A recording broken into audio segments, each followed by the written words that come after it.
Díganos aquí. Hola, buenos días, bienvenidos y bienvenidas a la presentación del informe especial Monitoreo Local del Acuerdo de Escazú para la implementación del derecho al agua en Querétaro. Estamos muy contentos de que nos acompañen. Los demás asistentes se irán integrando, pero vamos a dar inicio para ir presentando y que tampoco se nos haga muy tarde. Mi nombre es Jimena Gutiérrez González y bueno, yo estoy como subcoordinadora del área de incidencia y también como subcoordinadora de este informe. Me acompaña Claudia Romero, la coordinadora del área de incidencia y coordinadora del informe también. También está con nosotros Saúl Acevedo y Francisco Landa. Bueno, es muy emocionante estar aquí presentando este informe en el que hemos estado trabajando desde hace más de un año. Ha sido mucho trabajo y el informe que verán hoy se creó a partir de talleres, conversatorios, entrevistas, investigación documental y encuestas. Anteriormente, por parte de Bajo Tierra Museo del Agua, se han presentado informes sobre la situación de privatización del agua en Querétaro y el desplazamiento forzado interno. Todo esto se da para poder entender mejor e impactar en las distintas dinámicas socioambientales que atraviesan nuestro territorio y analizar posibles alternativas frente a ellos. La elaboración de este nuevo informe temático se da en el marco de una serie de coyunturas globales y nacionales que hacen urgente el aseguramiento de la participación, el acceso a la información y la justicia ambiental en la región. La investigación fue realizada gracias a la colaboración de dos áreas del museo, estudios legales e incidencia ciudadana, con apoyo de otras organizaciones civiles activas en el acompañamiento a la implementación del Acuerdo de Escazú, así como las pasantías legales del museo en 2022 y 2021, así como equipos de investigación con quienes estamos completamente agradecidos. Para esta presentación se expondrán los puntos principales del informe, seguido de comentarios de nuestros expositores y finalmente una ronda de preguntas. El día de hoy nos acompañan Amelia Regín de Comaxey, Francisco Holanda y Clara Tinoco de la Contraloría Ciudadana del Agua, Saúl Acevedo de Voceros de la Madre Tierra y Giovanna Espinosa de Amnistía Internacional. Agradecemos a todas las demás agrupaciones ciudadanas, académicas y de otra índole que nos acompañan para esta presentación, así como el Museo de la Ciudad por brindarnos el espacio y a los medios que nos acompañan. Bueno, para comenzar, leeré primero una parte de nuestra introducción de este informe. Esta fue creada por nuestro revisor técnico Javier Ruiz, del Earth Law Center, quien no pudo acompañarnos hoy, pero bueno, esto es como un poco de lo que encontrarán al inicio del informe, sobre el acuerdo y sobre lo que, hay dentro. El Acuerdo Regional sobre el Acceso a la Información, la Participación Pública y el Acceso a la Justicia en Asuntos Ambientales en América Latina y el Caribe, o conocido mejor como el Acuerdo de Escazú, se ha vuelto un instrumento regional vinculante muy importante para los defensores de derechos ambientales, de territorios y de la naturaleza en México y el resto de los países de la región desde su entrada en vigor. A diferencia de su homólogo en la Unión Europea, nuestro acuerdo regional cuenta con disposiciones vinculantes sobre la protección de los derechos de las personas defensoras de derechos humanos ambientales. Por esta razón, la ruta de implementación y el sistema de monitoreo para su cumplimiento adoptan una relevancia especial. Desde la ratificación en México por parte, como Estado parte, diversas personas pertenecientes a áreas como la investigación, la academia y el activismo ambiental han publicado libros, textos y artículos relevantes referentes al análisis del cuerpo normativo del acuerdo. Los distintos mapeos y estudios de su cumplimiento ya se han realizado en países como México, Argentina y Chile. Sin embargo, lo que caracteriza el presente trabajo es su nivel de territorialidad y la complejidad de análisis, ya que presenta un estudio en los niveles más locales de gobierno y de instituciones públicas para un instrumento internacional de derechos humanos. Otra perspectiva que destaca en la obra es la conexión que los autores han logrado describir a través de la dimensión social y ambiental del derecho humano al agua y el Acuerdo de Escazú. El estudio del derecho humano al agua en este monitoreo es el primero en el estado de Querétaro y posiblemente el primero de su tipo en el país. Entonces, bueno, con esta introducción le daré la palabra a Claudia Romero. Bueno, y entonces este informe que vamos a presentarles hoy es como, este es su inicio, la primera vez que lo verán aquí, pero se podrá descargar en las redes sociales, bueno, en la página web y las demás redes sociales del museo, que es Bajo Tierra Museo del Agua. Entonces este documento lo pueden encontrar junto con los demás recursos y herramientas, los demás informes, así como otros recursos que tiene el museo, y ahí se puede consultar, donde podrán ver todo el trabajo que les estaremos presentando hoy. Gracias. Muchas gracias. Muy buenos días. Si Fer nos puede ayudar por allá del equipo también de investigación a mostrar en la pantalla nada más dónde pueden descargar el informe para que después de esta presentación lo puedan ver en bajotierra.com.mx, es nuestra página web. Tenemos un apartado de publicaciones y un subapartado de investigación. Ya Jimé les estaba compartiendo como ahí tenemos pues otros trabajos previos que hemos hecho desde las áreas de investigación del museo. Los informes temáticos ahí los ven y ya tenemos disponible este nuevo informe temático que esperamos pues pueda ser de utilidad a la sociedad. Ahí lo pueden descargar. A continuación a mí me corresponde platicarles un poquito más del contenido del informe como tal. El rol que tuve yo dentro del mismo fue la coordinación general y desde ahí pues primeramente saludar a las y los colegas de otras organizaciones y espacios de participación que están por acá. Veo varias caras conocidas, el Seminario de Derechos Humanos, el Observatorio Ciudadano también, Trascendencia Social, por supuesto las ambientalistas de Querétaro, y bueno, mis colegas también acaba de llegar, igual de Amnistía Internacional, que la habíamos presentado previamente, pero muchas gracias, bienvenidos, bienvenidas. Decirles que parte de la metodología de esta investigación tuvo que ver con conversaciones, grupos focales, con hablar con los actores que están en el territorio, pues invocando estos derechos, tres principales derechos que toca el Acuerdo de Escazú, que son el acceso a la información, el acceso a la justicia y el acceso a la participación en asuntos ambientales, y que además en muchos casos ejercen la defensa ambiental y de derechos humanos, lo cual también es un cuarto pilar muy importante de este tratado. Y me alegra mucho que estén aquí también acompañándonos, así como nos acompañaron en distintas fases de la elaboración del informe.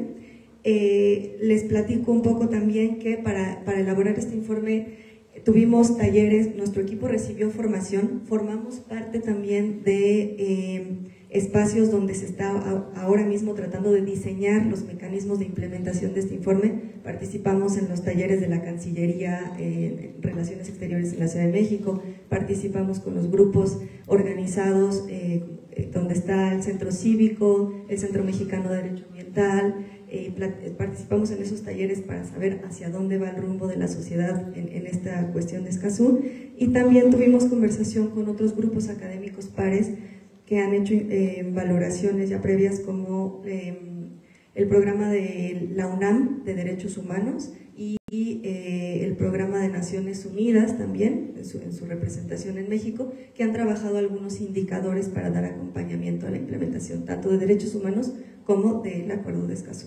Entonces fue una conversación muy nutrida. No se autopresento porque me corresponde a mí, pero Jimena Gutiérrez, quien está aquí a mi derecha y les dio la bienvenida, fue la secretaria ejecutiva de este informe y una mano central para que este informe viera la luz.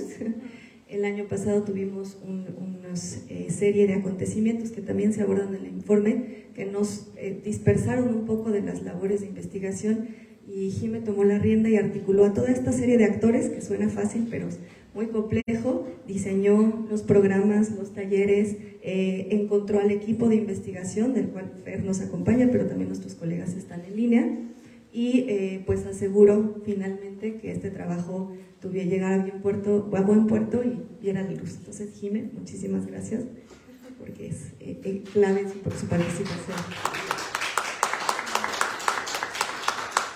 Bueno, respecto del acuerdo, del informe, en su estructura, en su contenido, si nos ayudas, gracias Fer, van a ver que encontrarán una estructura dividida pues básicamente en 6 apartados, pero con una lógica en donde hay 2 grandes partes, ¿no? La primera parte tiene que ver con socializar. Esta es una labor de socialización, de ciudadanización de qué se trata esto de Escazú. Ya hay materiales didácticos, folletos, etcétera, que hablan de qué es, y aquí hacemos una recopilación, una compilación para que las personas de entrada puedan saber de qué se trata este acuerdo. Seguido de esto viene un apartado donde hablamos de los derechos que aborda, por qué es importante hablar de estos derechos, y 2 cosas que son fundamentales. Una, Escazú es un tratado que tiene vigencia, que tiene aplicación en materia ambiental. Sí hablamos de participación, hablamos de información, hablamos de justicia, pero está vinculado a lo ambiental, primero. Por lo tanto, tiene una relación muy importante y muy fuerte con el derecho humano al medio ambiente, ¿sí? Toda esta cuestión, digamos, más contextual y conceptual, la tratamos en el primer apartado. Contextual me refiero a saber que este acuerdo regional, que es bastante reciente, no tiene menos de media década, ¿no?, existiendo, responde a un contexto. ¿Y cuál es este contexto? Un contexto de urgencia, de emergencia y de riesgo. Fundamentalmente, Latinoamérica es una de las regiones del mundo en donde la degradación ambiental y socioambiental está, obviamente, una de las muchas regiones en donde se sigue extrayendo, ¿no?, para los países del norte, y donde sigue habiendo menos protección, menos garantías, el sur global que le llaman, ¿no?, parte del sur global. Y entonces América Latina tiene una situación dramática en la pérdida de sus entornos naturales, pero también dramática en términos de que está en los números rojos de agresiones, desapariciones, violencias múltiples hacia las personas que defienden la tierra, ¿no? Entonces, en la primera parte hablamos de que este acuerdo no surge por generación espontánea, porque sí, sino atiende a un contexto y atiende a una exigencia social muy puntual y muy actual, ¿sí? Y explicamos un poquito más México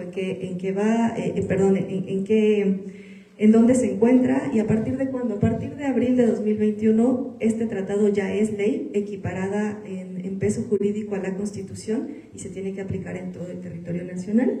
Hablamos un poquito de ese contexto y ese contenido, si nos ayudas, Fer, a avanzar un poquito más, en términos de que el acuerdo, marca los criterios mínimos para asegurar estos derechos. El Acuerdo de Escazú, nos lo han dicho muchas veces, no marca tampoco los estándares máximos necesariamente, sino los mínimos que debería cumplir un Estado parte para asegurar que estos derechos sean satisfechos, sean garantizados. Planteamos un poco unas discusiones de frontera que están ahorita actualmente en la sociedad, por ejemplo, esta relación entre el marco general de los derechos humanos y el marco de protección ambiental, que principalmente este acuerdo es como una llave que cierra, que conecta, ¿no? Un puente que conecta a esos dos, porque ya lo hemos visto en la COP del Tratado de París, que fue el año pasado, hubo toda esta exigencia de no hay justicia climática sin derechos humanos. Es cada vez más evidente que son lenguajes que van juntos. Lo ambiental y la cuestión de los derechos humanos no son dos líneas de trabajo o de lucha separadas, están intrínsecamente conectadas, y esa es la parte que trabajamos más en esta cuestión de los conceptos. Hay un apartado intermedio en el que platicamos un poco más de, bueno, ya es ley, ya se firmó el tratado, respondió a una necesidad social actual, pero ahora vamos a ver qué pasa con su implementación. Como les comentaba, nuestro equipo ha formado parte de los talleres y reuniones convocadas por el gobierno federal para ver cómo va a ser la implementación de este acuerdo, y dentro de ello damos cuenta un poco de qué se ha, hecho desde los tres poderes de gobierno a nivel federal para dar acompañamiento a este acuerdo. Estoy hablando del Poder Judicial, Legislativo y Ejecutivo. Principalmente vemos labores en términos de socializar el acuerdo, traducirlo a diferentes lenguas, diseñar cursos de capacitación para servidores y servidoras públicas. Y bueno, apenas me parece que la semana pasada el gobierno federal hizo por ahí un recuento de algunos avances que tienen. Hay grupos de trabajo a nivel federal que congregan dependencias y que están tratando de hacer una ruta crítica de trabajo para la implementación. También hablamos un poco de cómo el acompañamiento de la sociedad civil organizada es clave para esta implementación, ¿no? Fue clave para la firma del acuerdo, fue clave para presionar a los países de que lo ratificaran, y va a ser clave para vigilar que no se quede en papel, ¿no? Que no se quede, como dicen por ahí, en letra muerta. El informe da cuenta de esos procesos regionales, nacionales, y entonces la tercera parte da un zoom, digamos que es como que se mete, se incrusta en la dimensión, como decía Jimé, más local, y empieza a mirar a qué está pasando en Querétaro. La devastación ambiental, la degradación, las movilizaciones sociales, los riesgos para los defensores ocurren a nivel local. Estamos hablando de discusiones que se firmaron a nivel internacional y el Poder Federal haciendo lo que le corresponde para la implementación, pero finalmente la realidad se vive a nivel local y nosotros ponemos el dedo en ese renglón. Entonces, de lo que empieza a hablar la segunda gran parte de este informe es un ejercicio piloto. ¿En qué consistió este ejercicio piloto? En revisar el estado actual de esos derechos en la realidad de Querétaro. Primero, puntualizarles un poco que en términos metodológicos utilizamos datos cuantitativos, es decir, cómo está rankeado Querétaro, el estado y la ciudad en términos de transparencia, acceso a la información, participación y justicia, ¿no? Nos basamos en varios índices, varias estadísticas, varios reportes, y también hicimos un análisis cualitativo que, como les comentaba, tiene que ver con los registros periodísticos de los temas, las denuncias sociales y ciudadanas, la opinión de las personas que están en el campo, es decir, en la realidad, ¿no? Operando, defendiendo la tierra y la naturaleza. Y los temas ambientales son muy amplios, está la minería, están los hidrocarburos, está la energía, hay muchísimos temas. El informe se aboca, porque somos un museo del agua, específicamente a la temática del agua, ¿sí? Entonces, digo, es a través de la temática del agua mostrar una especie de ejemplo, ¿no? Pero no nos metemos tanto a lo forestal o a otros temas, ¿no? Que también competen en Escazú por ser temáticas ambientales. Nos enfocamos al agua, que tiene una dimensión social y ambiental muy importante. Y la delimitación geográfica es la zona metropolitana de Querétaro. También es importante saber que el nivel de descripción es hiperlocal, hiperfocalizado, no es a nivel todo el estado. La intención es que se pueda replicar, que se pueda rehacer en otros municipios, en otras partes, pero al final pues la zona metropolitana es nuestra área de estudio, digamos. En este sentido, platicamos un poco en el informe qué fue lo que sucedió el año pasado a raíz de la aprobación de una ley. ¿Por qué? Porque muchas de las cosas que sucedieron el año pasado son evidencias de cómo está o no está todavía aplicándose, implementándose este tratado. Ejemplo número 1, no pudo haber parlamento abierto en la aprobación de una ley. Algunos diputados verbalizaron que porque no estaba regulado el parlamento, ¿no? Lo cual a nivel estructural implicaría que las condiciones para que de hecho la participación en las decisiones que tienen que ver con el destino de los bienes naturales, y específicamente el agua, pues no está garantizada, no está asegurada.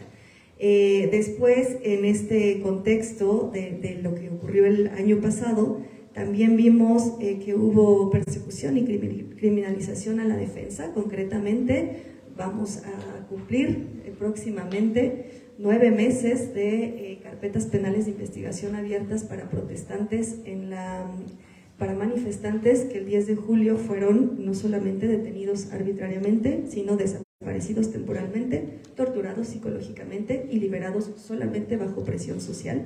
Esto es muy importante porque uno de los pilares que toca el Acuerdo de Escazú es los entornos seguros para la defensa de los derechos humanos y del ambiente, lo cual el agua es tanto un componente ambiental como un derecho humano. Entonces, en ese contexto nos parece súper relevante justo estar haciendo este análisis. El informe se empezó mucho antes, el contexto nos trajo muchos ejemplos y mucho de la pertinencia de este informe, pero bueno, un poco ahí nos centramos. Hay explicaciones, hay recopilaciones muy puntuales en cada uno de los derechos por ejemplo, en el caso del derecho a defender, hay toda una línea de tiempo de la conflictividad hídrica que ha ido en aumento en Querétaro y también toda una cronología de las distintas agresiones. Esto no es algo que sucedió el año pasado, es algo que ha venido sucediendo en Amealco, ha venido sucediendo desde hace varias décadas. Cada vez se ha recrudecido, en algunos momentos ha sido sacarles periodicazos a las ambientalistas. Por supuesto hay una perspectiva de género que notamos también en estas agresiones, pero es algo que ya tiene una calidad por la cantidad y la frecuencia de antecedentes. Vemos que ya tiene una calidad de sistemático, es algo que se repite y que al ver una estadística de 0 de sanciones aplicadas a este tipo de conductas, pues nos habla de un contexto también de una alta impunidad, ¿no? Entonces, si ustedes van analizando el informe, por ahí les decimos, hay una descripción de hechos, pero también hay un acompañamiento construido de interpretación de esos hechos. ¿Eso qué significa en términos de un barómetro de la violencia contra defensores? ¿Eso qué significa en términos de una escala de niveles de participación? ¿Eso qué significa en términos de una medición de calidad en el acceso a la información? ¿Sí? Vamos acompañando justamente el relato de las situaciones de la realidad con la lectura, ¿no?, las interpretaciones que nos va proponiendo el Acuerdo de Escazú, y dividimos el acuerdo por secciones, bueno, el estudio piloto por secciones, una sección por cada derecho. En cada sección lo que ustedes encuentran es la estructura normativa institucional que ya existe. Bien, existe una ley de transparencia, existe un instituto de acceso a la información, existen unidades de transparencia, existe una plataforma. Ustedes ven la estructura existente. Lo siguiente que ustedes ven son, en algunos casos, estas mediciones estadísticas. Por ejemplo, en el caso del acceso a la información, cómo está rankeado el cumplimiento de las obligaciones. El IMTA, en diciembre del año pasado, liberó un barómetro de transparencia y la Comisión Estatal de Aguas sale ahí calificada, pero también hay otros estudios de CONACYT y de otras entidades que han hecho lo propio y también califican al organismo operador. Y vamos viendo estadísticamente o numéricamente dónde estamos situados, y luego vamos a los estudios de caso en cada uno de los derechos. Y los estudios de caso nos complementan un poco. ¿Por qué es importante los estudios de caso? A veces las métricas en sus metodologías no reflejan el todo de la realidad. Reflejan, por ejemplo, en términos de transparencia, que cuando tú entras al apartado de transparencia de la página web, todas las ligas te aparezcan habilitadas y haya documentos de descarga en todas las ligas. Eso es un análisis cualitativo, tiene 8 de 10, ¿sí? Pero un análisis, cuantitativo. Cualitativo, que nos lo dan los estudios de caso, nos dice, ok, cuando yo voy abriendo esas ligas, lo que me aparece es que un porcentaje dice, no generamos la información aquí, otro porcentaje, la liga no funciona, otro porcentaje, la liga está vacía, y otro porcentaje, la información es incompleta, es incorrecta, corresponde a otra cosa. Cuando nosotros hacemos este estudio detallado, muy detallado, ya de la aplicación de los derechos, nos damos cuenta de que pese a que hay, esa es una de las grandes conclusiones, un aparato institucional y normativo, es decir, hay leyes y hay instituciones, no necesariamente hay prácticas, hay mecanismos, hay protocolos, hay procedimientos y hay otro tipo de cosas que hacen que de hecho esto sea operativo, sea funcional, ¿sí? Entonces, un poco poniéndoles esos ejemplos, también analizamos los espacios de participación. Vemos de manera general que tanto en información como en participación, el hecho de que existan muchos reglamentos, muchas leyes o muchos espacios de participación no garantiza que esto sea efectivo y de calidad, ¿no? Igual que en la información pasa en la participación.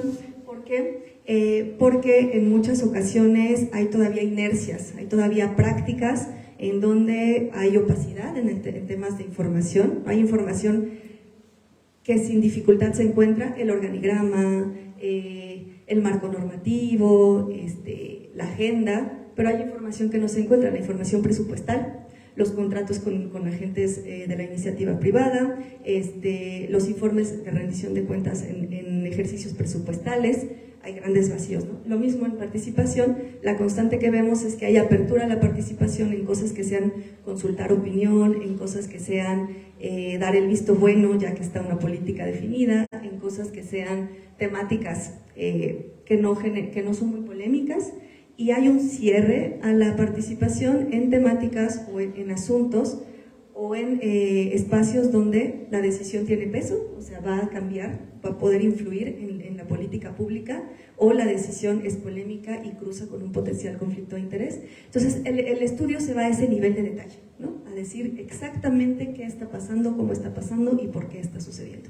Esto es atípico, esto es el primer precedente que vemos en el país y posiblemente sea el primer precedente que vemos a nivel Latinoamérica, por lo menos que esté publicado, si lo buscan, si lo consultan. Nosotros somos parte de la red Escazú ahora, estamos conectados y conectadas con las organizaciones que en otros países de Latinoamérica están haciendo lo propio, y sabemos pues que este ejercicio es difícil de hacer por su naturaleza y es escaso, no lo vemos en otros lugares. Por supuesto hacemos una recreación también un poquito de los antecedentes de qué ha sucedido. Agradecemos la donación de personas defensoras de las fotografías y los registros hemerográficos que nos mostraron y que nos permitieron poner en el informe. Y bueno, un poquito para seguir a las conclusiones y dar la palabra a los demás colegas.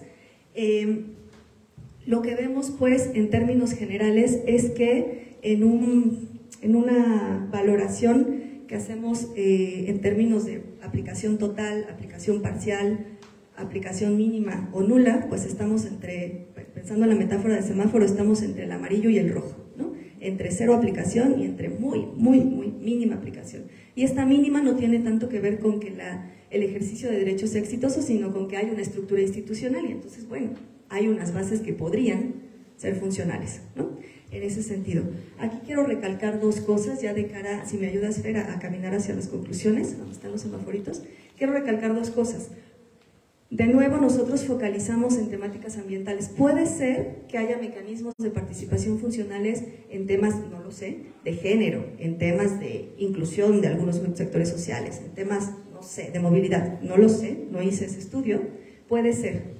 Sin embargo, aquí estamos viendo que el tema ambiental es un tema que esencialmente genera un conflicto de interés entre dinámicas económicas, ¿no? Muy puntuales, que avanzan a costa de la vida en todas sus formas, y por lo tanto el tema ambiental es diferente a todo el resto de temáticas sociales que podemos encontrar, ¿sí? Este nivel de detalle no lo podemos generalizar a todas las temáticas, habría que hacer el estudio propio, pero sí podemos decir que en materia ambiental los estándares están muy bajos, eso sí lo podemos asegurar a la luz de los hallazgos. Y lo que nosotras hacemos, nosotras y nosotros, es una valoración en términos, como les decía, cualitativos generales de forma de semáforo, total, parcial, medio, alto, etcétera, pero no llegamos a hacer la valoración en términos de indicadores, cualitativa, la que nos diría punto tal. Esas valoraciones a veces también son engañosas y no están bien construidas las metodologías porque dejan muchas cosas de largo, pero al final de cada uno de los apartados nosotros proponemos una batería de indicadores, ¿sí? Y estos indicadores cualquier actor que está aquí que nos acompaña los puede aplicar en un segundo momento más adelante. Estos indicadores los trabajamos a partir de lo que propone la CEPAL en sus grupos de trabajo, a partir de lo que propone ONU México, a partir de lo que propone el Programa de Derechos Humanos de la Universidad Nacional Autónoma de México y a partir de nuestro trabajo propio. Entonces son unos indicadores que se trabajaron con algunos de estos actores en conversación, en diálogo con ellos, pero también tienen un anclaje aterrizados a nuestra realidad y a nuestro contexto, ¿sí? Y específicamente al derecho humano al agua. En las conclusiones, pues básicamente lo que les mostramos, y me ayudas a bajar, Fer, pues es esto que yo ya les había comentado, con algunas cosas muy significativas como siguen habiendo brechas, la discriminación, ¿no? la exclusión, las violencias que se ven en cualquier otro tema, digamos, de género en particular, ¿no? Hacia ciertos grupos étnicos o raciales, se ven aquí también, se ven replicadas, ¿no? El sexismo en los grupos de participación, el adultocentrismo, ¿no? La denostación de las opiniones de los sectores por ser juventudes o por ser del género femenino, sí, del género femenino, justo se ve acá la exclusión de las infancias y de los adultos mayores de estos espacios de participación, es decir, vemos cómo se replican estos patrones estructurales en el ejercicio de estos derechos. Eso es uno de los grandes hallazgos. Otro de los grandes hallazgos es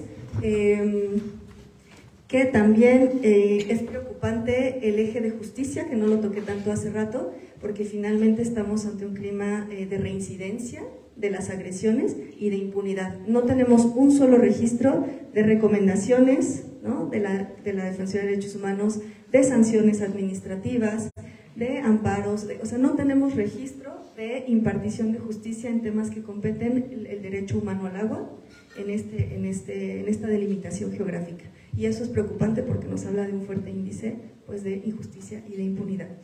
Finalmente, el informe, como todos nuestros informes especiales, deja una serie de recomendaciones: armonizar las leyes, fortalecer las instituciones, etcétera. Son como 3 páginas de recomendaciones específicas que ya están dirigidas a tomadores y tomadoras de decisión y también a otros actores interesados que pudieran, pues, beneficiarse de esto. Como todos los informes que hace Bajo Tierra, esto es una conversación abierta. Nosotros intentamos poner un punto de partida Y para seguir con esta conversación, pues les cedo la palabra a Clara Tinoco, de la Contraloría Ciudadana por el Derecho Humano al Agua, para que nos puedan compartir los y las colegas un poco de comentarios. Ellos leyeron, conocieron el informe antes de su publicación y nos podrán ampliar un poco los puntos de vista. Muchas gracias, bienvenidos todos, qué gusto que estén aquí y que este tipo de esfuerzos se difundan. Desde la Contraloría Ciudadana del Agua, pues finalmente nos preocupa cuál es el nivel de participación que realmente se está presentando en tema del derecho humano al agua, pero también nos preocupa bastante estas condiciones en torno a la participación ciudadana, a que la opinión ciudadana sea tomada en cuenta para la política pública en torno al agua, que es algo relevante y una obligación del Estado, pero también que a partir de las distintas problemáticas que se han presentado en el Estado en torno a los recursos hídricos y los recientes instrumentos que se han aprobado, pues finalmente estamos viendo que la ciudadanía está en un estado de vulnerabilidad en torno a sus derechos de acceso a la información, a la participación y a la justicia. Particularmente sabemos que en el estado de Querétaro existe una tendencia de deterioro ambiental, es un estado que está creciendo rápidamente, que desgraciadamente la planificación urbana ni tampoco los instrumentos normativos ambientales están elaborándose de acuerdo al contexto que tenemos, sobre todo en términos del agua y la cuenca. Y me parece muy valioso este informe que elabora Bajo Tierra, porque finalmente a partir de esto nosotros estamos viendo desde el contexto internacional hasta el local, bueno, qué tanto se está cumpliendo con estas cuestiones que nos marca el Acuerdo de Escazú y cómo esto se representa de forma territorial. Algo muy importante es que en este entorno vemos severas deficiencias o muchas parcialidades o nulidades, por así decirlo, en cuestiones de información, de participación, de acceso a la justicia, y además pues este informe nos presenta esta mirada desde lo local, que lo que hace es documentar todos aquellos casos donde las personas están en un estado de indefensión respecto a las problemáticas que están sufriendo en torno al agua, pero además a la nula respuesta de las autoridades e incluso pensando no solo en aquellas que tienen atribuciones en torno al derecho humano al agua, sino también aquellas que tienen atribuciones en cuestión de derechos humanos. Algo muy importante también es que la información, como mencionaba Claudia, pues el Estado tiene la obligación de asegurar que esta información sea transparente, sea accesible, sea en un lenguaje adecuado. Sabemos también que en el Estado parte de estos conflictos se han presentado en zonas indígenas y la información no se encuentra en su lengua, para empezar. Y además también lo que estamos observando es que la información no solamente debe esperarse el Estado a que el ciudadano la solicite, la información debe estar disponible. También algo muy importante es que, bueno, si bien vimos algunas cuestiones en 2022 respecto a la aprobación de la llamada Ley Concesiones o esta Ley de Servicios de Agua Potable para el Estado de Querétaro, que también fue un claro ejemplo de los distintos conflictos en torno a la opacidad de la aprobación de este tipo de normativas, también de alguna manera la simulación de la participación ciudadana y la falta de apertura para el Parlamento Ciudadano, que también es algo bastante grave, porque creo que algo que tenemos que tomar en cuenta es que si nosotros realmente queremos tener una gobernanza del agua y de la cuenca, debemos de asumir y entender que la participación ciudadana siempre construye.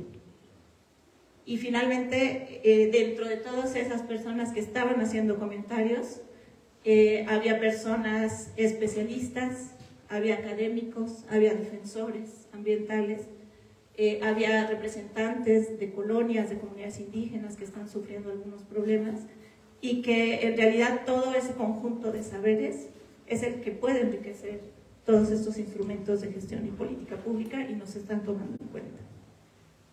Y finalmente también me parece que, como dice Claudia, en México nosotros estamos llenos de normativas, tenemos un marco institucional bastante fuerte, pero una cuestión es que tengamos ese ámbito propicio y una cosa muy distinta es el nivel de cumplimiento de estos instrumentos, el nivel de cumplimiento de las obligaciones del Estado, y que es ahí donde hay que poner la mayor atención y hay que empezar a construirlo también desde los distintos sectores. En el informe pues se muestra claramente todas estas cuestiones de opacidad, se observa claramente estas asimetrías de poder que se presentan en los espacios de participación ciudadana. La participación ciudadana también aquí en el Estado es muy consultiva, es la más básica de todas las participaciones, solo es consultiva, no es vinculante, no es una participación efectiva que permita al ciudadano que sus opiniones sean tomadas verdaderamente en cuenta en los instrumentos de política pública. Y también hemos observado que cuando existen estas opiniones distintas o preocupaciones desde la ciudadanía, existe un fuerte proceso de criminalización de estas distintas miradas, ¿no? Que en realidad son miradas que están luchando por defender los derechos de todos. Y en este caso creo que es algo muy importante reconocer que cualquier ciudadano tiene el derecho de defender los derechos humanos, desde a manera individual, a manera de colectivo, y el Estado tiene la obligación de garantizar que el ciudadano pueda defender los derechos humanos en un entorno de seguridad. Y eso también es algo muy importante que se debe de considerar.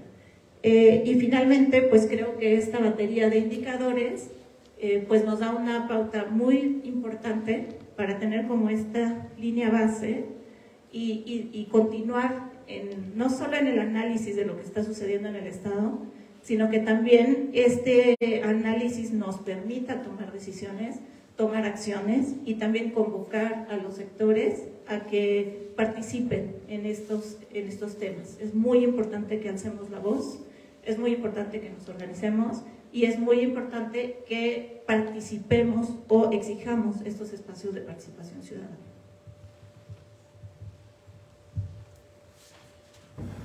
Muy bien. Pues también desde la Contraloría Ciudadana algunos comentarios haciendo una mirada panorámica. Vivimos una realidad transeccional en la que, como lo han dicho mis compañeras de mesa, la estructura formal de leyes y de instituciones suele funcionar como una fachada, no es efectiva en sus procedimientos, no hay procedimientos democráticos claros y reales en un montón de espacios, y también, muy importante, no hay presupuesto asignado para que estas cosas funcionen. Desde la sociedad civil entonces tenemos muchísimo trabajo, ese trabajo es en gran parte de información y análisis, y aquí lo que aporta Bajo Tierra Bajo el Agua es fenomenal, es fundamental para nuestra realidad queretana. También necesitamos espacios de formación autónoma que estamos teniendo que implementar desde la sociedad civil, pero nos tendría que implementar el Estado. Y entonces se impone también una tarea grande de organización, de exigencia de derechos y sobre todo en un espíritu de comunidad y de cuidado mutuo. Creo que eso es importante mencionar, porque sí podemos funcionar como una sociedad civil organizada, académicamente respaldada e incidente, pero si no recordamos que detrás de todo esto está un espíritu de comunidad, de responsabilidad intergeneracional, nos va a arrastrar la lógica histórica de las instituciones, pero también nos va a arrastrar la lógica de las pugnas electorales y la polarización que esto implica. Estamos casi en otra vez año electoral. Entonces, solo funcionará el Acuerdo de Escazú, solo funcionarán los marcos que están por ahí. Mi tema son las infancias, un sistema integral de protección a niños y adolescentes que está ahí también nada más de adorno. Solo funcionarán si hay un acompañamiento social fuerte, porque los poderes siempre se van a resistir a todo ejercicio de gobernanza, tanto los poderes establecidos en la partidocracia como los poderes fácticos, a los que Claudia se refería hace un ratito, en términos de toda la presión económica que hay contra el medio ambiente y contra el tejido social. En ese sentido, creo que este ejercicio, no solamente el informe, que es súper valioso, sino el que estemos todos reunidos aquí desde nuestros campos académicos, sociales, los medios, los ambientalistas, etcétera, es lo que va a poder contrarrestar todo esto.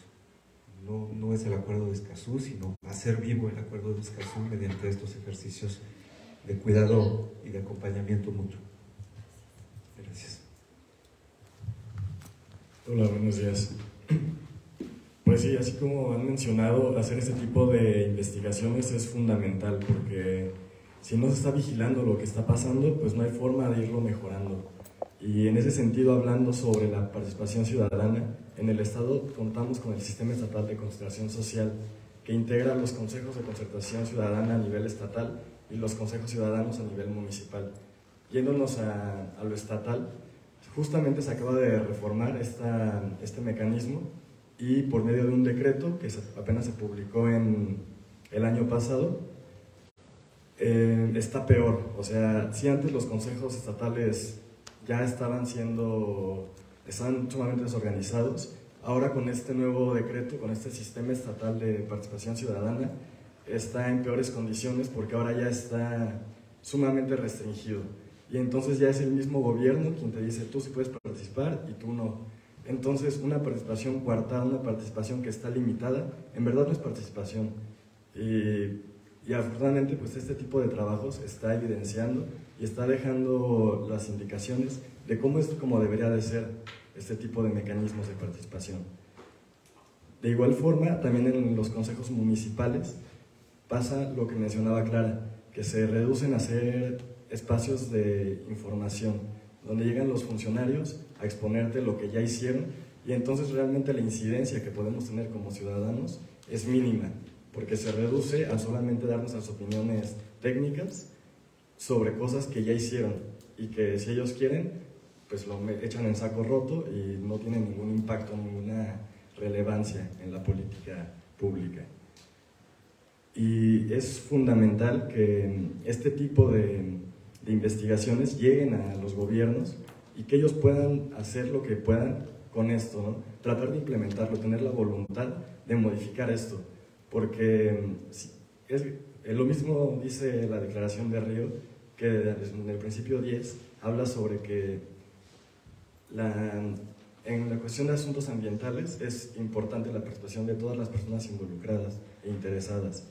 Entonces, de esto lo retoma el Acuerdo de Escazú, y pues es súper importante el que cualquier persona interesada desde cualquier trinchera, desde cualquier ámbito, pueda participar en las cuestiones ambientales, y es algo que el día de hoy en nuestro estado, en nuestro municipio, no se está dando.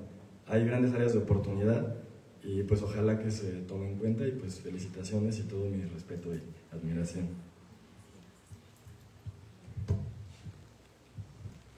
Hola, buenos días.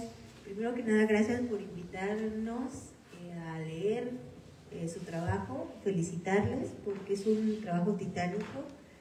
Cuando lo estuve leyendo en la semana, pues es un trabajo súper detallado, como dices, muy minucioso, muy específico, y bueno, es una gran labor. Entonces felicitarles a todas las personas que estuvieron involucradas en el proceso, porque realmente es un trabajo muy, muy bien realizado. Desde Amnistía Internacional lo que nosotros queremos hacer, que ya lo mencionaban nuestros compañeros y compañeras de mesa, es enmarcar que cuando hablamos de agua hablamos de derechos humanos. Hablamos no solo del acceso al agua como derecho humano, sino también de varios derechos que se entrelazan. Ya hemos estado hablando de ellos. Tener claro que también tenemos derecho a defender la tierra y el territorio, al medio ambiente y por supuesto también el agua. Y que en estos derechos se entrelazan con muchos otros, ¿no? Lo que sean el acceso a la información, el acceso a la participación, y también uno muy importante, el derecho a la protesta y a la organización social. Tenemos derecho a organizarnos en torno a este tema y a todos los que nos interesen, sin que haya represión de por medio, ¿no?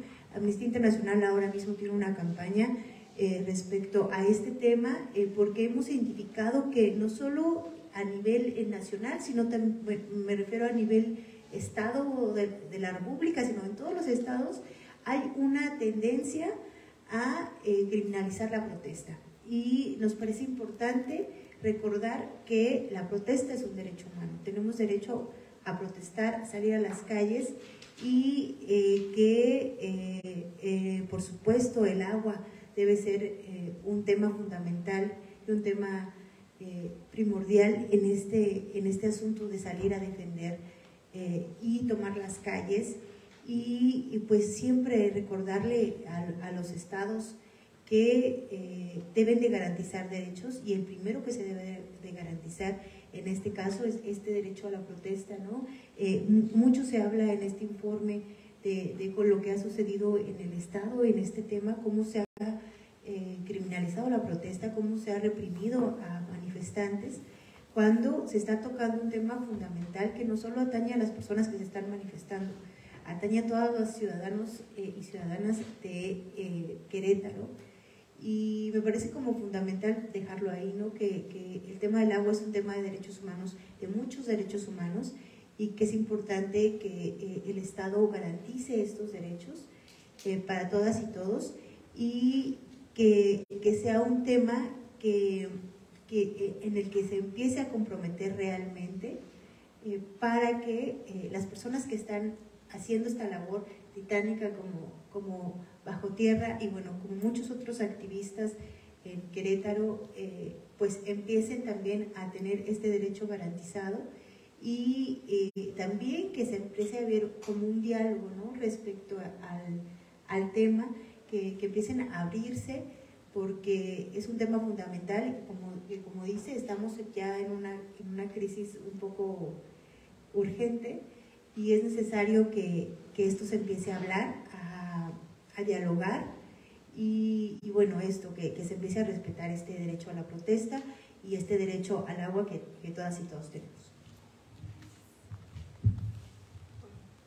Antes de pasar la palabra a mi compañera Fernanda, para que nos platique un poco el último tema de indicadores y qué sigue o qué esperamos que viene con el informe, qué nos gustaría, decir nada más que la vigilancia debe ser continua. Ahorita este informe pretende incidir, pretende hacer reflexionar a la sociedad, pretende dar elementos para tomar decisiones públicas, pretende pues aportar, ¿no? y posiblemente pudiera incidir en el mejor de los casos en algunos cambios. Sin embargo, el informe también nos refleja y nos pone en evidencia que estos no son derechos ganados.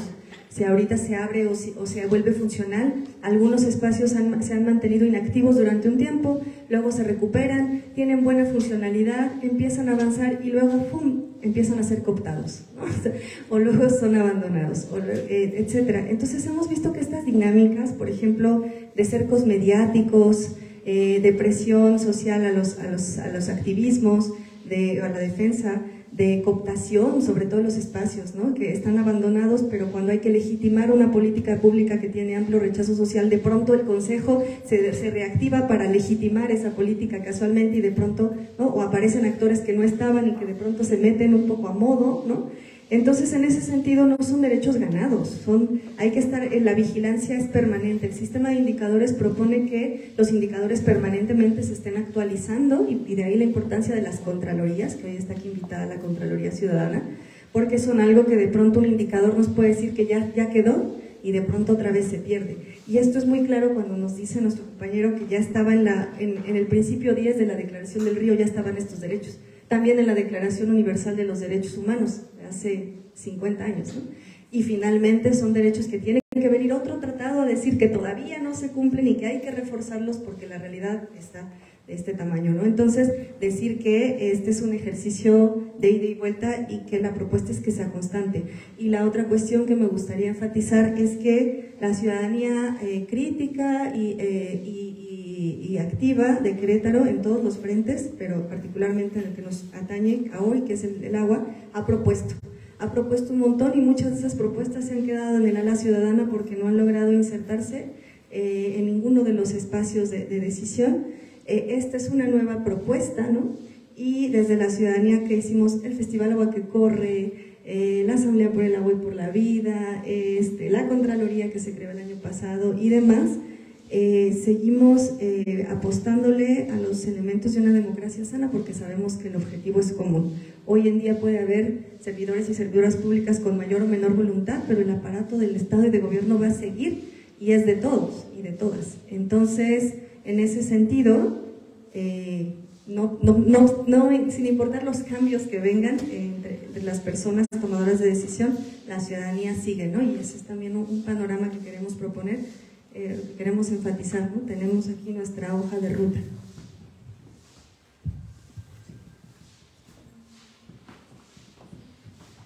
Buen día a todos y a todas, gracias por estar aquí. Bueno, rápidamente una síntesis sobre retomar esta parte de los indicadores que hicimos en base a las propuestas del Instituto de Tecnología del Agua, del Programa Universitario de Derechos Humanos de la Universidad Nacional Autónoma de México y sobre todo también los indicadores que propone la misma ONU en el Objetivo de Desarrollo Sustentable número 6 sobre agua y saneamiento.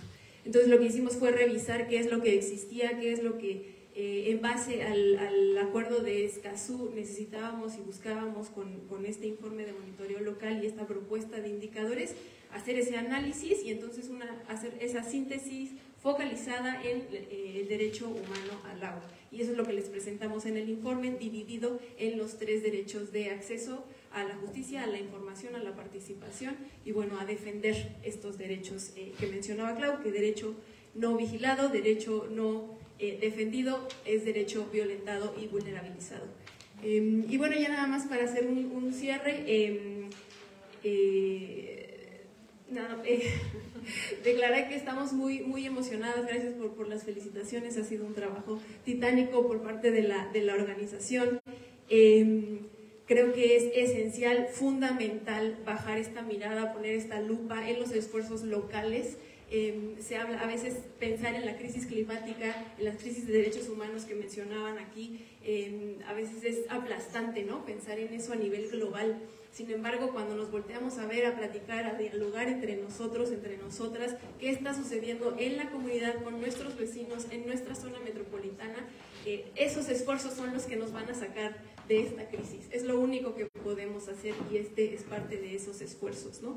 Y bueno, ya nada más para cerrar, sin mencionar, este informe justamente busca ese diálogo entre las personas e instituciones que necesitan implementar y entre las organizaciones de defensa del derecho a un ambiente sano, del derecho al territorio, del derecho de la defensa de los derechos humanos.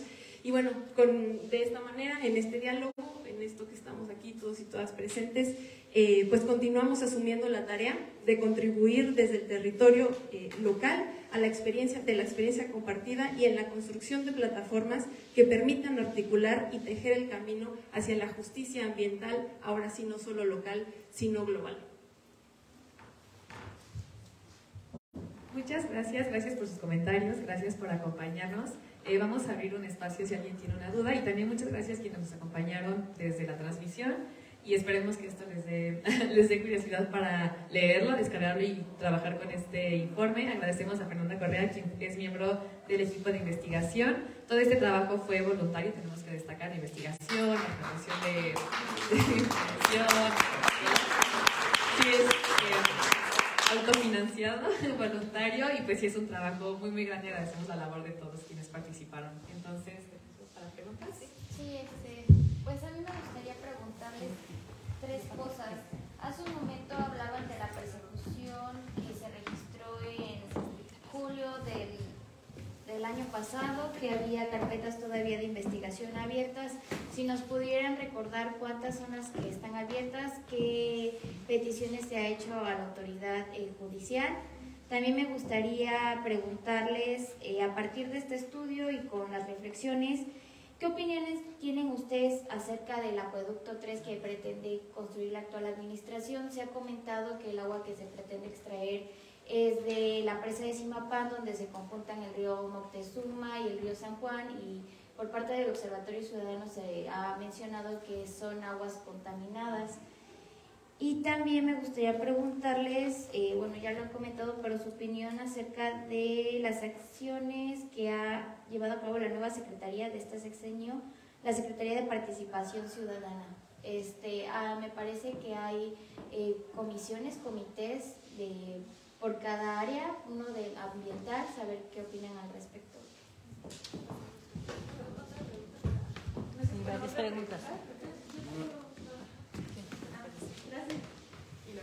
Hola, buenos días. Yo nada más tengo dos preguntas. Una también está relacionada con esto de la criminalización a la protesta. Comentaban, bueno, hay como un ciclo de violencia en base a cuando son agredidos los activistas o las activistas ambientales, que a veces empieza con incluso declaraciones para deslegitimar lo que mencionan, y esto va escalando. Saber ahorita cuántas, bueno, no sé si tengan conocimiento de tal vez denuncias, aunque no sean formales, ante la Fiscalía, pero de cuántos serían como los activistas o ambientalistas que justamente han sido como víctima de este ciclo de violencia, y pues quién sería el principal agresor, si funcionarios públicos, iniciativa privada. Y por otra parte, comentaban que el 25% de las aguas nacionales provienen de territorios otorgados por pueblos indígenas. Bueno, conocemos o es público la situación que hay en Amealco, por ejemplo, pero en el estado de Querétaro o en la región del Bajío, ¿cuáles serían como las zonas o los focos donde, o pueblos indígenas donde justamente haya esta situación? Y sería todo. Nada más para saber también, además todas estas dudas, si hay vivido un proceso legislativo en este sentido, ahora que pues bueno, también se está hablando del bienestar animal en este sentido, pero no se aborda más todavía en el Código Ambiental, si cómo va, si hay una propuesta ahí en sí, si les han hecho llegar a los diputados de acuerdo, entre ellos en la comisión de acuerdo a esta área, Ricardo Astudillo, sentido de acercamiento últimamente, qué respuestas han tenido y sobre todo, pues bueno, qué se puede mejorar. Decían que la ley existía, pero que no se aplicaba. Entonces, no sé si en esa parte esté bien o todavía faltan muchas modificaciones.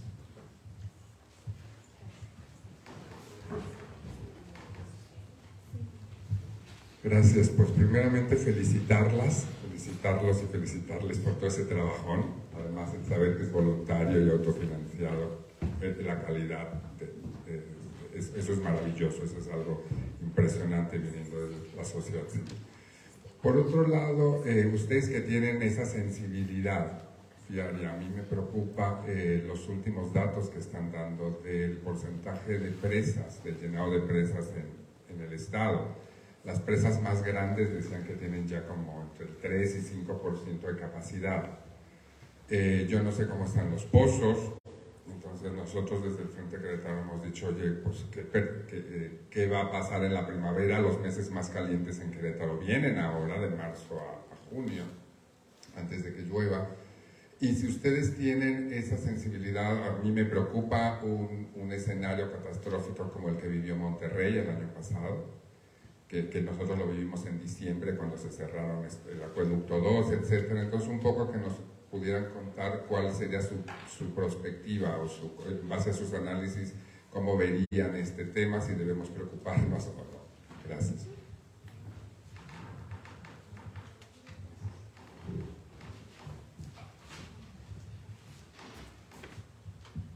Gracias. Voy a contestar las que siento que puedo aportar más y si quieren alguien tomar las restantes. En términos de lo de las presas y el acueducto que se mencionaba, una de las cosas que detectamos analizando el tema de acceso a la información es el alto grado de incertidumbre que tenemos respecto de justo el estado actual, del estado hídrico actual y las perspectivas a futuro.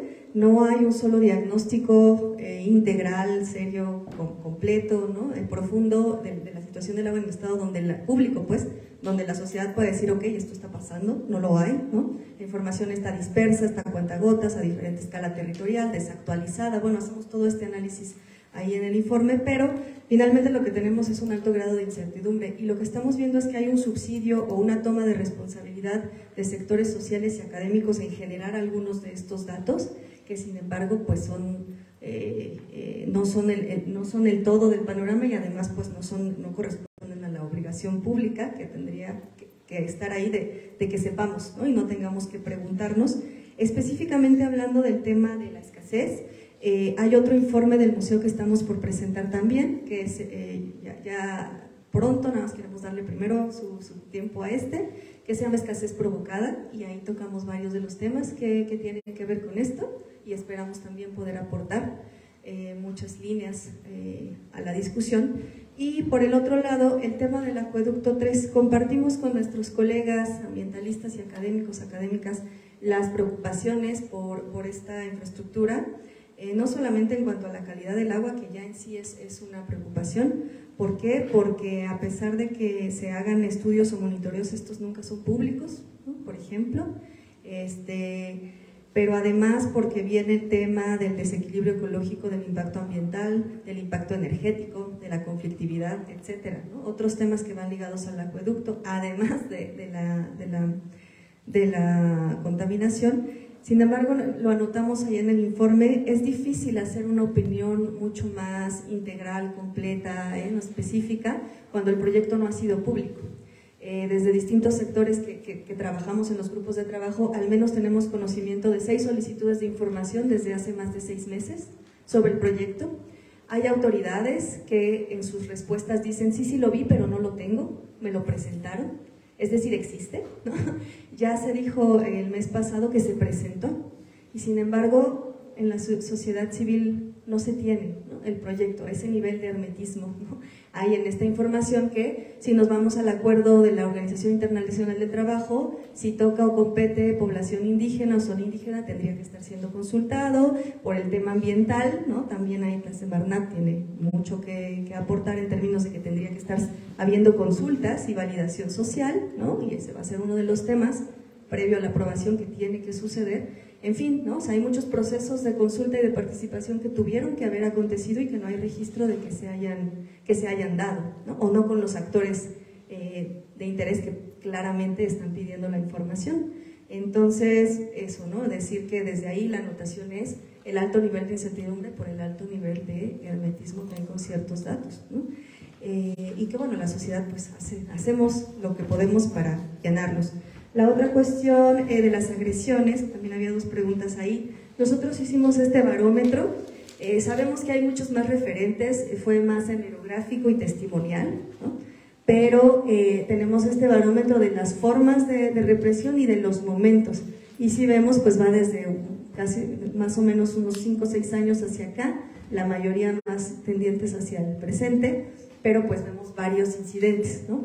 Aquí hay que remarcar de nuevo que la zona metropolitana fue la zona de estudio. Por ahí preguntaban lo de los otros pueblos indígenas. Seguramente o posiblemente hay en otras partes del estado otras dinámicas que también se están dando. Sin embargo, aquí por cuestiones metodológicas los centramos a la metrópoli, ¿no? Los 5 municipios, Huimilpan, Amialco, Querétaro, Corregidora, El Marqués. Entonces no tenemos como esos otros registros más allá de ese espacio, y en el tiempo tampoco nos fuimos mucho más atrás, pero sí lo suficiente como para ver que esto pues se está replicando, y efectivamente hay una escalada, ¿no? Que empieza con la estigmatización, son foráneos, son oportunistas, tienen intereses políticos, etc. Y llega y escala hasta la criminalización, ¿no? O hasta las amenazas. Los actores que preguntaban principalmente han sido 2, el Estado y actores anónimos, ¿no?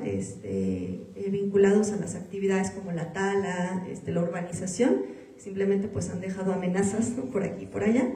Los de las amenazas han sido más los actores privados, y el tema de criminalización, el tema de estigma, ha sido más desde los poderes públicos, ¿no? Y también en ese sentido, la pregunta del 10 de junio, sí, son 3 personas que fueron detenidas, hay 3 carpetas de investigación abiertas, cada una tiene 3 delitos, ahorita no los tengo tal cual, están en el informe, pero son 3 delitos relacionados con el tráfico vial, ¿no? Obstaculización, relacionados con resistirse a la detención. Son el tipo de delitos que, si ustedes ven los informes de la Corte Interamericana de Derechos Humanos o de ONU México, la Oficina del Alto Comisionado de las Naciones Unidas para los Derechos Humanos, van a ver que son delitos típicos de este tipo de criminalización. O sea, es algo que se ve en otros lugares y que ya las entidades han advertido que estos son los delitos que siempre se utilizan para reprimir la protesta. Y es atípico que no haya habido un avance en las carpetas, es decir, no hay una vinculación, no hay otro tipo de acciones penales a 9 meses, ¿no?, del asunto, pero tampoco hay resolución de las instancias de derechos humanos, es decir, está en pausa completamente. Y eso también, en términos de los que han estudiado y dado indicios de esto, pues es un claro mecanismo de presión a la movilización, ¿no? Es como aquí te tengo un poco detenido, ¿no?, inmovilizado, con este pretexto que también genera un grado de incertidumbre y mantiene pues en libertad condicional, ¿no?, porque no es libertad plena, a los compañeros detenidos, que es una acción individual que además tiene un impacto colectivo. Y es muy claro porque los procedimientos de la Defensoría de Derechos Humanos hablan de 6 meses para resolver, que ya se pasaron, que tendrían que extenderse solo por un acuerdo excepcional muy bien justificado en la ley, por algo muy justificable que dijera tiene que seguir. Pero como aquí hubo flagrancia, los medios nacionales lo pusieron, está en todas las redes, hay fotografías, hay videos, o sea, es un poco como el caso del estadio Corregidora, pues es un poco ineludible, tienes que decir algo. Entonces aquí es claramente pues una inacción intencionada, ¿no?, que está generando pues también una permanente sensación de intimidación, ¿no? Entonces son tres denuncias, 3 personas diferentes con libertad condicional. Así es. Disculpe, nada más, en este caso de la Defensoría, entonces todavía no hay una resolución, o sea, no ha emitido ninguna, porque tiene que emitir una recomendación, entiendo, pero hasta ahora no ha hecho nada. No que se haya notificado a los compañeros porque tenemos contacto con el acompañamiento legal, o que se haya hecho público. Apenas en diciembre hubo un informe y no salieron las recomendaciones del informe anual, entonces entendemos que no lo hay. ¿Habría justamente algún llamado a la Defensoría o se ha previsto tal vez ir con la CNDH? Ese tipo de estrategias a lo mejor más adelante las va a comunicar el equipo, la Comisión Legal de la Red en Defensa del Agua y la Vida, de la que formamos parte, en el momento oportuno. Creo que me faltó nada más la pregunta de los consejos ciudadanos. Nosotros analizamos a partir de… En este caso, las ambientalistas hicimos un llamado al gobernador, se hizo un llamado a la Defensoría de Derechos Humanos, por medio de oficio los ambientalistas en forma general hicimos un llamado al señor gobernador para que se involucrara y que diera, que cerrara este capítulo, sobre todo para los jóvenes, que no es justo. Y fue el año pasado, en el 2022, como por agosto, y en lo personal yo lo hice porque en nuestra juventud nos hizo lo mismo. Entonces no es justo que se esté violentando los derechos humanos de los jóvenes. Entonces, al pasar lo mismo, no es posible que vuelva a suceder después de 40 y tantos años en Querétaro. Entonces, se hicieron los 2 oficios, tanto al gobernador como a la Defensoría de Derechos Humanos, para que se actuara en defensa de los derechos de los compañeros.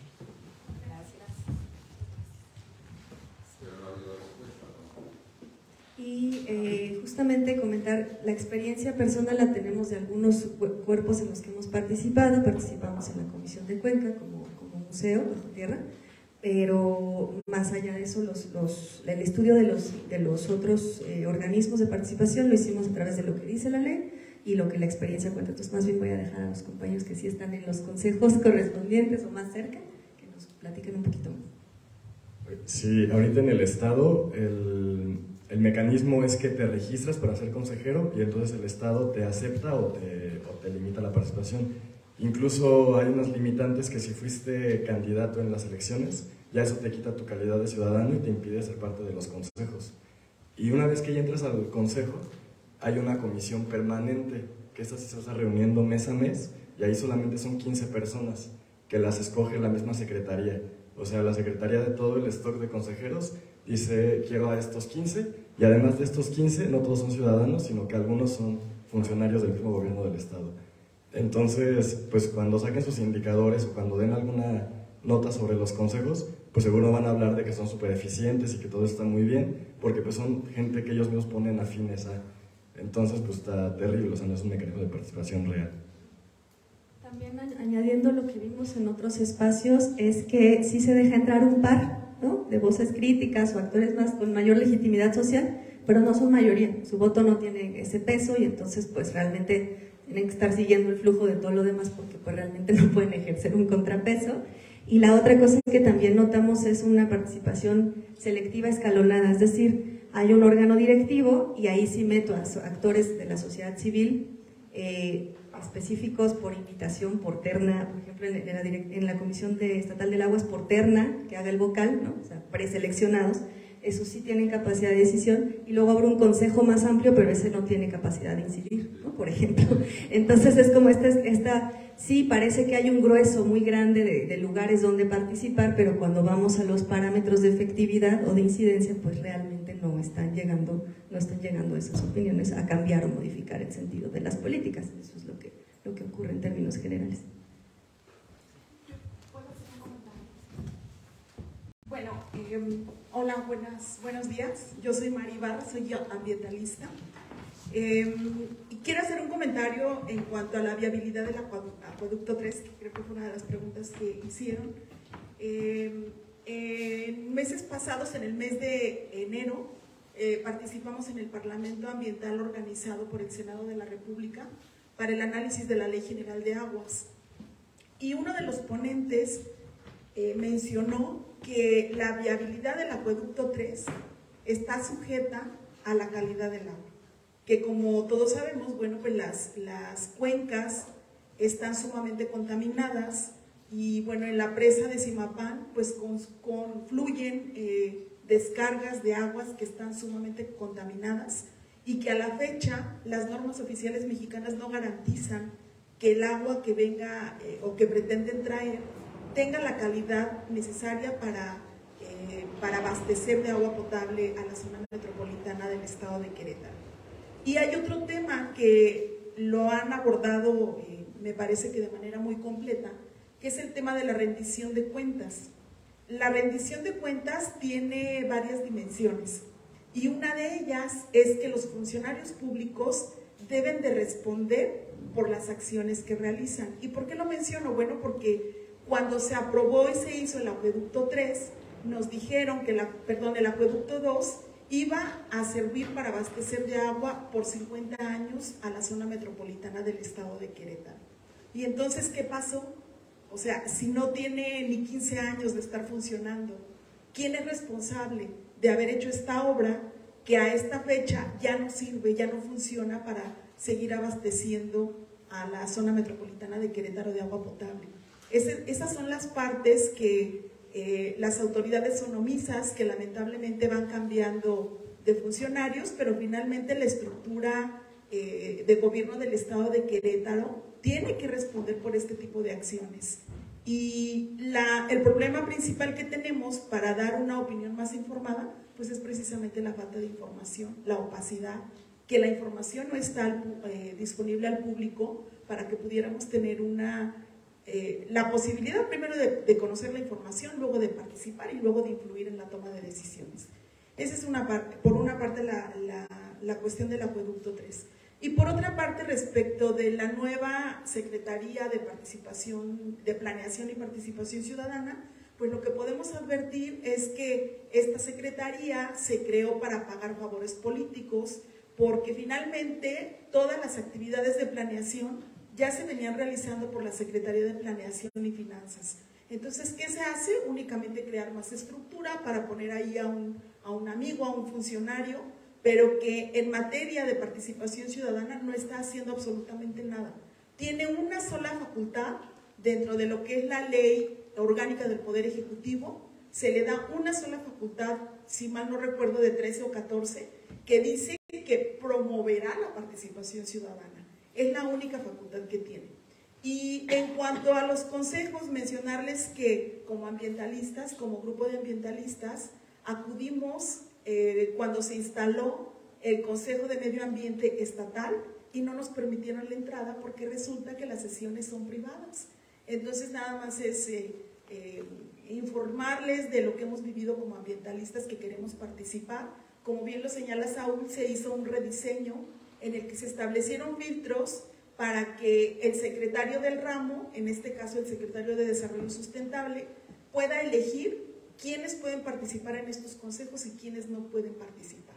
De hecho, la presidencia de este Consejo de Participación Ciudadana es por invitación del secretario del ramo. Entonces está el panorama muy complejo y por eso felicito a las compañeras por este esfuerzo que hacen de informarnos cuál es la situación en cuanto al cumplimiento del acuerdo de escaso. Muchas gracias. Bueno, entonces con esto último damos por terminado. Los invitamos a consultar el informe, utilizar las herramientas y muchas gracias. Sí, usar el informe, utilizarlo como lo deseen. Y muchas gracias por acompañarnos hoy.